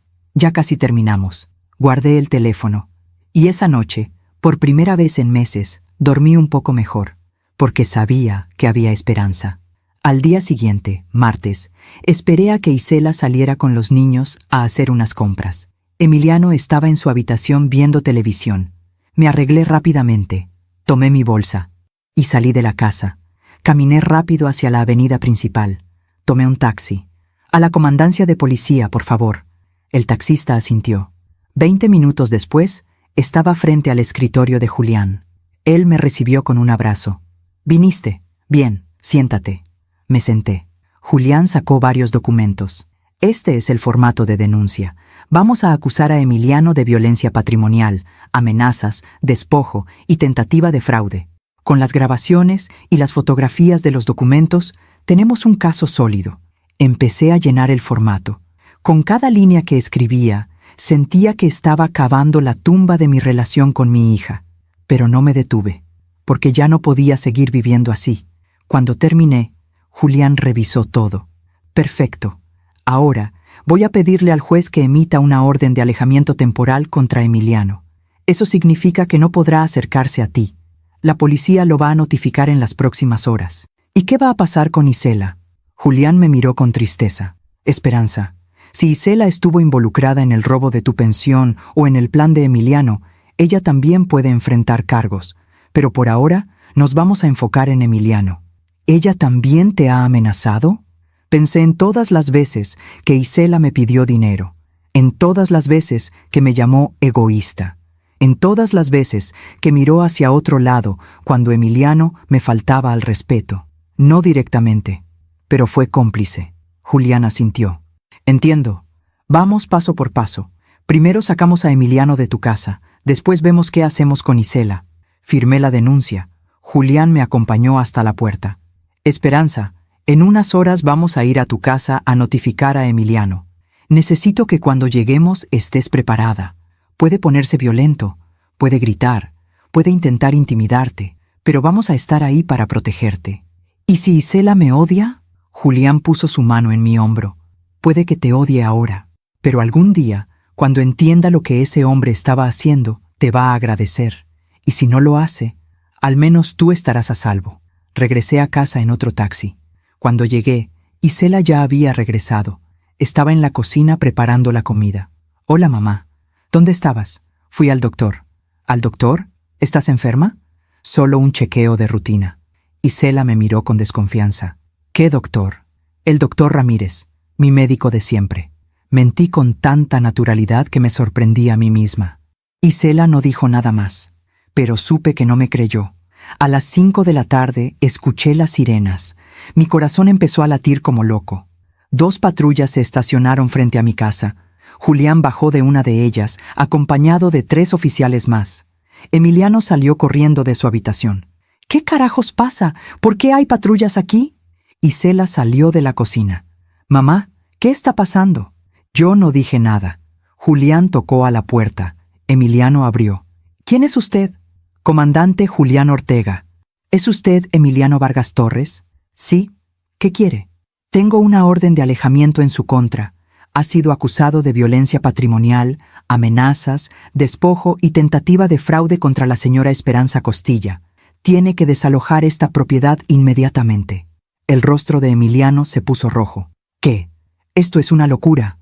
No es una locura, señor. Es una orden judicial. Tiene 30 minutos para recoger sus pertenencias personales y abandonar la propiedad. Emiliano se volteó hacia mí. ¿Fuiste tú? ¿Tú hiciste esto? No respondí. Isela se acercó. Mamá, ¿qué hiciste? Finalmente hablé. Lo que debía hacer hace meses. Protegerme. Emiliano caminó hacia mí. Julián se interpuso inmediatamente. Un paso más y lo arresto por desacato. Emiliano apretó los puños. Esto no se va a quedar así, vieja estúpida. Te vas a arrepentir. Ya me escuchó, señor Vargas. Cualquier amenaza adicional será documentada. Ahora, recoja sus cosas. Emiliano subió las escaleras hecho una furia. Isela se quedó ahí, mirándome con una expresión que nunca olvidaré. No era solo enojo, era odio. ¿Cómo pudiste hacerle esto a tu propia familia, mamá? Isela, él te estaba usando. Nos estaba usando a las 2. Vendió mis joyas, infló los recibos, planeaba quitarme mi casa haciéndome pasar por loca. Eso no es cierto. Saqué mi teléfono. Le puse la grabación. Isela escuchó la voz de su esposo. Cada palabra, cada amenaza. Cuando terminó, ella tenía lágrimas en los ojos, pero no eran lágrimas de arrepentimiento, eran lágrimas de rabia. Tú lo provocaste, tú lo obligaste a hacer esto con tu egoísmo. Isela. No, mamá, no quiero escucharte. Elegiste a la policía sobre tu propia familia. Elegiste tu dinero sobre tus nietos. Yo no elegí nada. Emiliano me obligó. Emiliano bajó las escaleras con 2 maletas. Vámonos, Isela. Mi hija lo miró. ¿A dónde vamos a ir? A casa de mi hermano. Por ahora.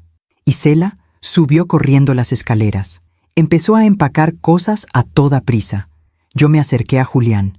No quiero que se lleven a los niños. Julián negó con la cabeza. Esperanza, son sus nietos, pero Isela es la madre. No podemos impedir que se los lleve a menos que haya una orden judicial que lo autorice. Y eso lleva tiempo. ¿Y si no los vuelvo a ver? Entonces tendrás que luchar por ese derecho, pero primero necesitas estar a salvo. 20 minutos después, Isela bajó con los niños. Sebastián y Valeria me miraban confundidos. «Abuela, ¿por qué nos vamos?», preguntó Sebastián. «Porque tu abuela es una mala persona», respondió Isela. Esas palabras me atravesaron como un cuchillo. «Isela, no les digas eso». Es la verdad. Salieron de la casa. Emiliano me lanzó una última mirada llena de veneno. «Esto no termina aquí». Y se fueron. Los vi subir a un carro. Los vi alejarse. Y en ese momento me quedé completamente sola. Julián puso su mano en mi hombro. «Lo hiciste bien, Esperanza. Sé que duele, pero lo hiciste bien». Cerré la puerta y me dejé caer en el piso del recibidor, y lloré. Lloré como no había llorado en años, porque había ganado mi casa, pero había perdido a mi hija y a mis nietos, y no sabía si algún día los volvería a ver. Julián se quedó conmigo un rato, me preparó un té, se aseguró de que estuviera bien. Antes de irse, me dejó su número personal. Cualquier cosa, Esperanza, cualquier cosa.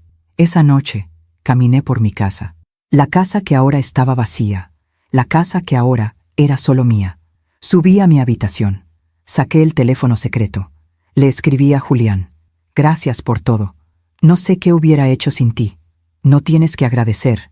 Hiciste lo correcto. Descansa. Mañana seguimos con el proceso. Guardé el teléfono. Me acosté en mi cama y miré por la ventana hacia el jardín oscuro, donde alguna vez crecieron mis bugambilias, donde alguna vez jugaron mis nietos, donde alguna vez fui feliz. Y pensé, ¿valió la pena? No lo sabía todavía, pero sabía una cosa. Ya no era una prisionera, ya no vivía con miedo, ya no me iban a robar, ya no me iban a golpear. Y eso, de alguna forma, tenía que valer algo. Los primeros días después de que se fueron extraños. La casa estaba en silencio, un silencio que no había experimentado desde que ellos se mudaron. No había gritos, no había portazos, no había pasos pesados en las escaleras, solo silencio. Y aunque ese silencio debería haberme traído paz, me traía algo más: soledad. Una soledad tan profunda que a veces me sentaba en la sala y me preguntaba si había hecho lo correcto. Julián me llamaba todos los días. ¿Cómo estás, Esperanza? Bien, mentía. ¿Has sabido algo de Isela? No, nada. Y era verdad. Mi hija no había llamado, no había enviado mensajes, no había dado señales de vida. Era como si yo hubiera muerto para ella. Una semana después del desalojo, Julián vino a visitarme. Traía más documentos. Esperanza, tenemos que hablar sobre los siguientes pasos. Nos sentamos en la mesa de la cocina. Emiliano presentó una contrademanda. Dice que tú lo acusaste falsamente, que él nunca te amenazó, que todo fue un malentendido. Pero tengo las grabaciones, tengo las fotografías de los documentos. Lo sé, y eso es lo que nos va a salvar. Pero necesitamos prepararnos para un juicio. Va a ser largo, va a ser difícil y va a ser público. Sentí un nudo en el estómago. ¿Público? Sí, los vecinos van a enterarse, tal vez los medios. Este tipo de casos a veces atraen atención. No quiero eso. Lo sé, pero es parte del proceso, y hay algo más que necesito preguntarte. Julián hizo una pausa. ¿Quieres incluir a Isela en la demanda? Me quedé helada. ¿A Isela? Sí, ella también tomó dinero de ti. Ella también fue cómplice del plan de Emiliano, aunque no estuviera al tanto de todos los detalles. Técnicamente, podríamos acusarla también. Cerré los ojos. No. ¿Estás segura? Sí. Isela es mi hija, y aunque me haya hecho daño, no puedo hacerle eso. Julián asintió lentamente. Está bien. Respeto tu decisión, pero quiero que sepas algo. Isela puede ser llamada como testigo, y dependiendo de lo que diga, ella puede incriminarse a sí misma. Entiendo. ¿Y qué hay de tu testamento? ¿Ya lo modificaste? Esa pregunta me dolió más que cualquier otra. No. Esperanza, necesitas proteger tu patrimonio. Si algo te pasa y tu testamento sigue dejando todo a Isela, Emiliano encontrará la forma de quedarse con tu casa. Tenía razón. Lo sabía. Está bien, voy a modificarlo. Bien. Te voy a dar el contacto de un notario de confianza, alguien que puede ayudarte a redactar un testamento que proteja tus intereses. Esa tarde, después de que Julián se fue, me quedé sentada en la cocina durante horas, mirando las paredes que alguna vez fueron testigos de risas familiares, mirando la mesa donde comimos juntos, mirando el jardín donde mis nietos jugaron, y tomé una decisión que me dolió hasta los huesos, pero que sabía que era necesaria. Al día siguiente, fui a la notaría. El notario que Julián me recomendó era un hombre serio pero amable. Se llamaba licenciado Carranza. Señora Esperanza, entiendo que quiere modificar su testamento. Sí. ¿Puede decirme qué cambios desea hacer? Respiré profundo. Quiero desheredar a mi hija. El notario me miró con una mezcla de sorpresa y compasión. ¿Está segura? Desheredar a un hijo es una decisión muy seria. Lo sé, pero mi hija fue cómplice de un plan para despojarme de mi patrimonio, y aunque no la estoy demandando, no puedo permitir que herede algo que será usado en mi contra. Entiendo. ¿Y a quién desea dejar como heredera? Me quedé en silencio por un momento. A mis nietos, Sebastián y Valeria, pero con una condición: el dinero quedará en un fideicomiso hasta que cumplan 25 años, y mientras tanto será administrado por alguien de confianza. ¿Quién? El comandante Julián Ortega. El notario tomó notas. Está bien, eso es completamente válido. ¿Y su casa? Mi casa también. Quedará en fideicomiso para mis nietos. Nadie podrá venderla hasta que ellos cumplan la edad y decidan qué hacer con ella. Mientras tanto, si yo fallezco, la casa quedará cerrada o rentada, pero el dinero de la renta irá al fideicomiso. Perfecto. ¿Algo más? Sí. Quiero dejar una carta explicando por qué tomé esta decisión, para que mis nietos, cuando crezcan, entiendan que no fue por odio, fue por protección. El notario asintió. Podemos hacer eso. Pasé las siguientes 2 horas redactando mi nuevo testamento, y cuando terminé de firmarlo, sentí un peso enorme saliendo de mis hombros. No era venganza, era protección, pero también era una despedida, porque sabía que Isela, cuando se enterara, nunca me perdonaría. Esa noche, escribí la carta para mis nietos. La escribí con lágrimas cayendo sobre el papel. Queridos Sebastián y Valeria, si están leyendo esto, es porque ya no estoy con ustedes, y probablemente su mamá les ha dicho cosas terribles sobre mí. Probablemente les ha dicho que yo los abandoné, que yo elegí mi dinero sobre mi familia, pero quiero que sepan la verdad. Yo los amé desde el primer día, los amé con cada fibra de mi ser, y cuando tuve que tomar la decisión de alejar a su papá de mi vida, fue la decisión más difícil que he tomado, pero era necesaria, porque su papá estaba tratando de robarme, de quitarme mi casa, de hacerme pasar por loca para poder quedarse con todo lo que su abuelo Rodrigo y yo construimos durante 40 años. Y yo no podía permitirlo, no porque fuera egoísta, sino porque esa casa, ese patrimonio, es su futuro. Es lo que yo quiero dejarles a ustedes. Su mamá cometió el error de elegir a un hombre que no la merecía, un hombre que la usó, que nos usó a todos, y aunque eso me parte el corazón, no puedo cambiar el pasado, solo puedo proteger su futuro. Por eso, esta casa es de ustedes, este dinero es de ustedes, y espero que cuando sean mayores, entiendan que cada decisión que tomé fue pensando en ustedes. Los amo. Siempre los he amado, siempre los amaré. Su abuela, Esperanza. Guardé la carta en un sobresellado. Se la di al notario para que la anexara al testamento. Y cuando salí de esa oficina, sentí algo extraño.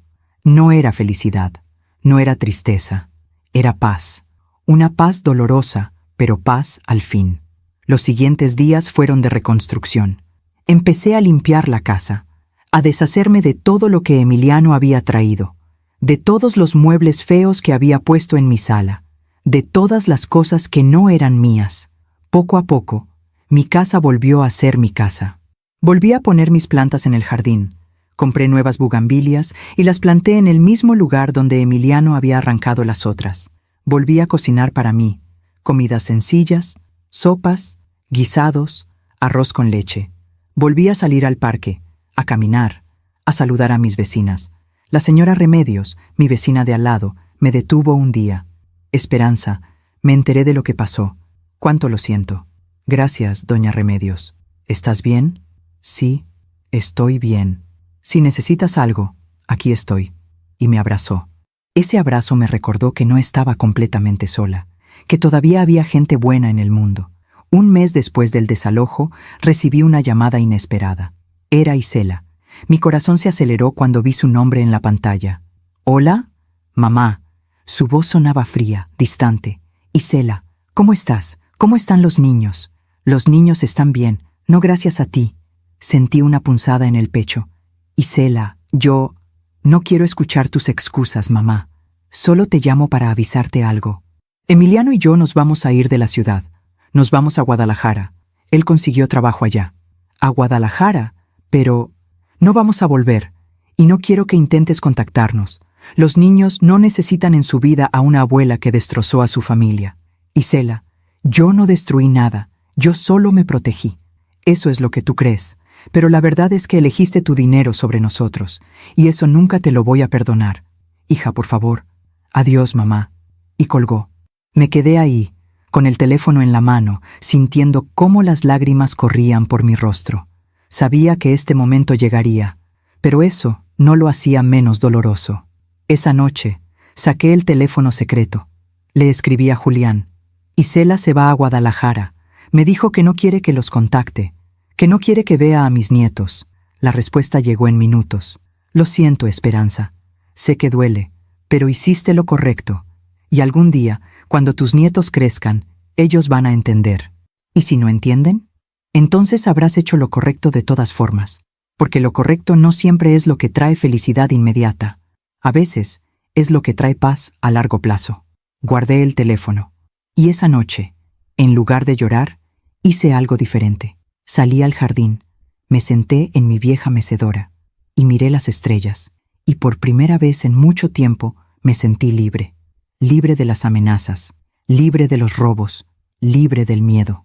Y aunque mi corazón estaba roto, sabía que había tomado la decisión correcta, porque a veces, protegerse a uno mismo no es egoísmo, es supervivencia. Y a veces, amar a alguien significa dejarlos ir, incluso cuando duele, incluso cuando parece imposible, incluso cuando el precio es la soledad. Me quedé ahí, en el jardín, bajo las estrellas, sintiendo la brisa fresca de la noche, y susurré al viento: algún día entenderán, algún día. Y aunque no sabía si ese día llegaría, me aferré a esa esperanza, porque la esperanza era lo único que me quedaba. Y era suficiente. Pasaron 6 meses. 6 meses en los que mi vida se convirtió en una rutina tranquila, pero solitaria. Me levantaba temprano, regaba mis plantas, preparaba mi café, salía a caminar al parque. Julián seguía visitándome una vez por semana. Se había convertido en algo más que mi abogado o mi protector. Se había convertido en mi amigo. ¿Cómo te sientes, Esperanza? Mejor, cada día un poco mejor. Y era verdad. Poco a poco, el dolor se fue convirtiendo en aceptación. La rabia se fue convirtiendo en paz. Aprendí a vivir sola sin sentirme sola. Retomé mis clases de tejido en el centro comunitario. Hice nuevas amigas. La señora Remedios y yo nos volvimos muy cercanas. Tomábamos café juntas los martes. Íbamos a misa los domingos. Mi pensión seguía llegando puntualmente cada mes. Y ahora, todo ese dinero era solo mío. Podía gastarlo como yo quisiera, sin presiones, sin amenazas. Por primera vez en años me compré ropa nueva, me corté el cabello, me hice un tratamiento facial. Empecé a parecerme otra vez a la mujer que solía ser antes de que Emiliano e Isela entraran a mi vida. El juicio contra Emiliano avanzaba lentamente. Julián me mantenía informada de cada paso. Emiliano contrató un abogado. Sigue insistiendo en que todo fue un malentendido, pero las pruebas hablan por sí solas. Es solo cuestión de tiempo. ¿Cuánto tiempo? Unos meses más, tal vez un año. Estos procesos son lentos. Está bien, puedo esperar. Y podía, porque ya no vivía con miedo, ya no vivía esperando que alguien me robara o me amenazara. Vivía en paz. Fue en el 8º mes cuando recibí la primera noticia. Julián llegó a mi casa con una expresión seria. Esperanza, tengo que contarte algo. ¿Qué pasó? Isela y Emiliano. Las cosas no les están yendo bien en Guadalajara. Me senté en el sillón. ¿Qué quieres decir? Julián sacó su teléfono. Me mostró una publicación de redes sociales. Era de una conocida mutua de Isela, una prima lejana. La publicación decía: qué triste ver cómo algunas personas destruyen sus vidas por seguir a la persona equivocada. Isela siempre fue tan trabajadora y ahora mira en lo que se convirtió. No entiendo, dije. Hice algunas llamadas, explicó Julián.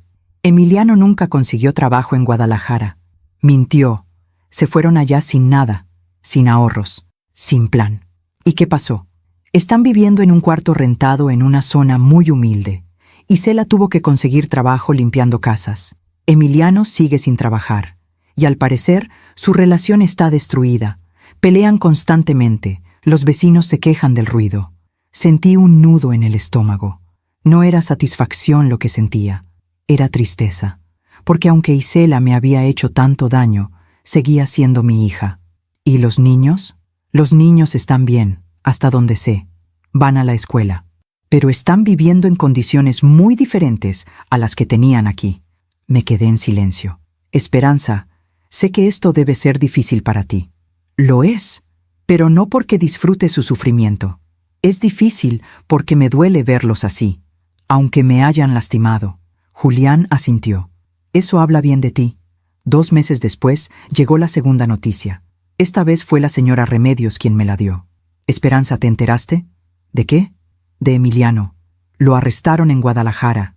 El corazón se me aceleró. ¿Lo arrestaron? ¿Por qué? Por intentar vender joyas robadas. Al parecer, le robó a la señora para la que Isela trabajaba limpiando.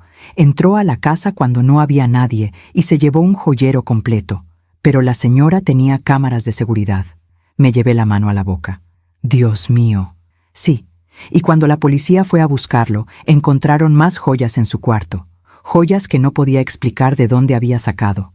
Mis joyas, las que me robó hace meses. Llamé a Julián de inmediato. «Julián, ¿ya te enteraste de lo de Emiliano?» «Sí, me acaban de informar. La policía de Guadalajara encontró varias piezas que coinciden con la descripción de las joyas que reportaste robadas. Mis aretes, mi anillo de bodas y otras cosas que ni siquiera sabía que me faltaban. ¿Qué va a pasar ahora? Van a procesarlo en Guadalajara por el robo reciente. Pero una vez que termine ese proceso, será extraditado aquí para enfrentar los cargos que ya tenemos contra él. Esperanza, este hombre va a ir a la cárcel, no hay duda». Colgué el teléfono. Y no sentí alegría, no sentí venganza, solo sentí cansancio.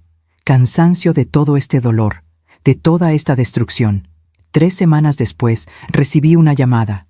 Era un número desconocido. «¿Hola? ¿Mamá?» Era Isela. Su voz sonaba rota, destruida. «Isela, mamá, necesito hablar contigo». «Está bien, habla». Escuché sollozos del otro lado de la línea. «Arrestaron a Emiliano. Está en la cárcel. ¿Y yo? Yo no tengo dinero para un abogado. No tengo dinero para nada. Apenas tengo para comer. Isela, sé que no tengo derecho a pedirte nada. Sé que te hice daño. Sé que fui una mala hija. Pero por favor, mamá, por favor, necesito ayuda. Los niños necesitan ayuda». Cada palabra era una daga en mi corazón. «Isela, ¿tú sabías lo que Emiliano estaba planeando?» Silencio. «Contéstame con la verdad». Más sollozos. «No todo. No sabía que te había golpeado. No sabía que quería declararte incapaz. Pero sabía que te estaba quitando dinero. Sabía que había vendido tus joyas. Y no hice nada para detenerlo. ¿Por qué no? Porque tenía miedo. Tenía miedo de quedarme sola.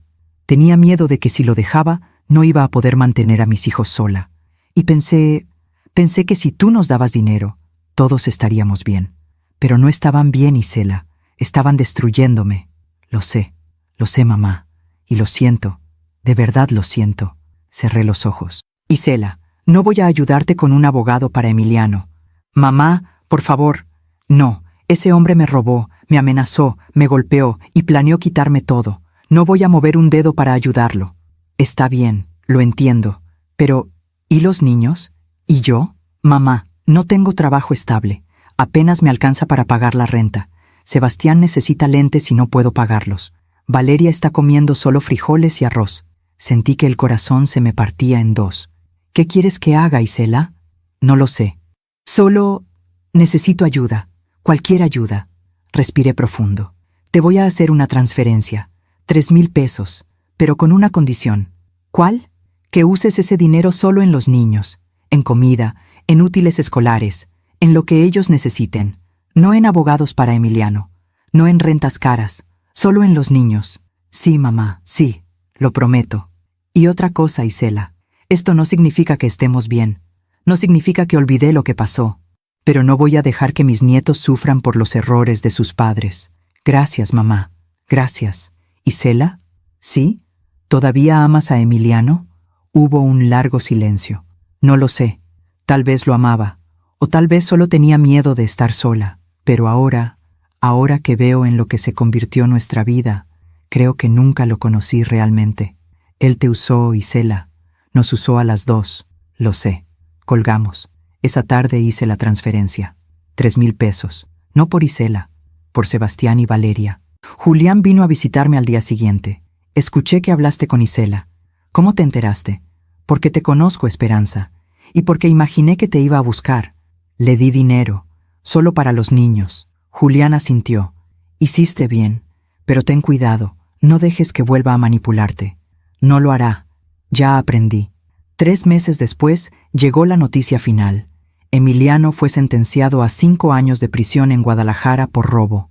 Y después de cumplir esa sentencia, sería transferido a la Ciudad de México para enfrentar los cargos de violencia patrimonial, amenazas y fraude. En total, enfrentaba hasta 10 años de cárcel. Julián me lo confirmó con una llamada. Se acabó, Esperanza. Ganamos. Pero yo no sentí que había ganado nada. Solo sentí que finalmente podía cerrar ese capítulo. Isela me llamó una última vez ese año. Mamá, me voy a divorciar de Emiliano. Me parece bien, hija. Y quería preguntarte algo. Dime, ¿crees que algún día puedas perdonarme? Me quedé en silencio. No lo sé, Isela. Tal vez algún día, pero hoy todavía duele demasiado. Lo entiendo, pero quiero que sepas algo. Aunque no pueda perdonarte ahora, nunca voy a dejar de preocuparme por ti. Y nunca voy a dejar de amar a mis nietos. Gracias, mamá. Cuídate, Isela, y cuida a mis nietos. Lo haré. Y colgamos. Esa noche salí al jardín. Mis bugambilias habían crecido hermosas, más hermosas que antes. Me senté en mi mecedora y miré las estrellas y pensé en todo lo que había pasado, en todo lo que había perdido y en todo lo que había ganado. Porque sí, había perdido a mi hija, había perdido la relación con mis nietos, había perdido la ilusión de una familia unida, pero había ganado algo más valioso, mi dignidad, mi casa, mi paz y la certeza de que había hecho lo correcto. Emiliano estaba en la cárcel, no porque yo lo hubiera vengado, sino porque sus propias acciones lo llevaron ahí. Porque la vida, tarde o temprano, siempre cobra sus deudas, y aunque me dolía ver a Isela sufriendo las consecuencias de sus decisiones, sabía que ese sufrimiento era necesario, porque solo a través del dolor se aprende, solo a través de la pérdida se valora lo que se tenía, y tal vez, solo tal vez, algún día Isela entendería que yo no la abandoné, que yo solo me protegí, y que a veces el amor más grande es el amor que te obliga a soltar. Me quedé ahí, bajo las estrellas, sintiendo la brisa fresca, y por primera vez en mucho tiempo sonreí, porque sabía que iba a estar bien, porque sabía que el karma había hecho su trabajo, y porque sabía que aunque el camino fue doloroso, valió la pena, valió cada lágrima, cada noche sin dormir, cada momento de soledad, porque al final aprendí la lección más importante de todas, que a veces la justicia no llega de nuestras manos, llega del universo, y llega justo cuando tiene que llegar. Han pasado 2 años desde aquella noche en que Emiliano me arrastró por el cabello y me encerró en ese cuarto oscuro. 2 años desde que saqué mi teléfono secreto y pedí ayuda. 2 años desde que mi vida cambió para siempre. Hoy tengo 63 años, y cuando me miro al espejo, veo a una mujer diferente. Veo arrugas que no estaban antes, canas que se multiplicaron, pero también veo algo más. Veo fortaleza, veo dignidad, veo paz. Mi casa sigue siendo mi refugio.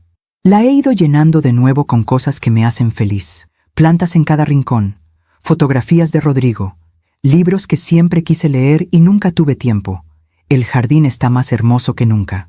Las bugambilias crecieron tanto que la señora Remedios dice que parecen nubes rosadas flotando sobre la cerca. Sigo saliendo al parque todos los días. Sigo tomando café con mis amigas.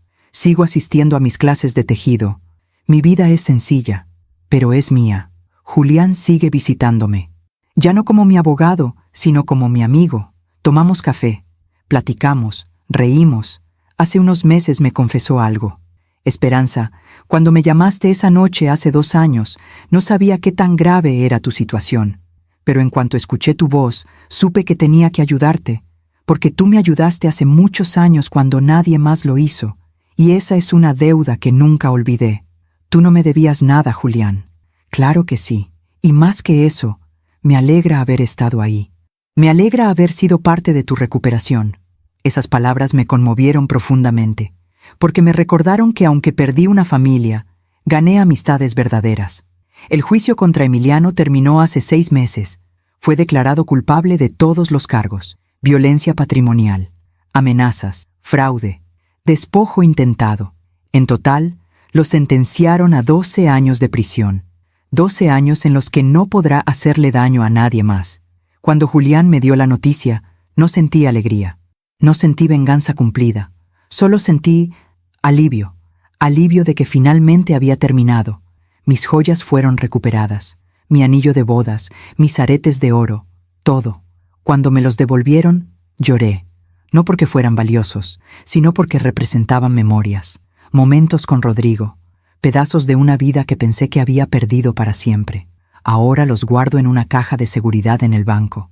Ya no los uso, pero saber que están ahí, a salvo, me da tranquilidad. Isela y yo hablamos cada 2 o 3 meses. No es una relación cercana. Todavía hay demasiado dolor, demasiadas heridas que no han sanado, pero es algo. Ella sigue en Guadalajara. Consiguió un trabajo estable en una tienda departamental. Nada lujoso, pero suficiente para mantener a sus hijos. Se divorció de Emiliano hace 1 año. Dice que fue la mejor decisión de su vida. Mamá, tenías razón, me dijo en nuestra última llamada. Ese hombre me destruyó nuestra familia. Y lo peor es que yo lo permití. Lo importante es que ya saliste de ahí, hija. Sí, pero perdí tanto en el camino. Te perdí a ti. Perdí tu confianza. Perdí años de mi vida. Todavía eres joven, Isela. Todavía puedes reconstruir. Lo estoy intentando, mamá. De verdad lo estoy intentando. Y yo le creo, porque aunque todavía no puedo perdonarla completamente, veo en ella un cambio. Veo arrepentimiento genuino. Veo crecimiento. Y eso me da esperanza.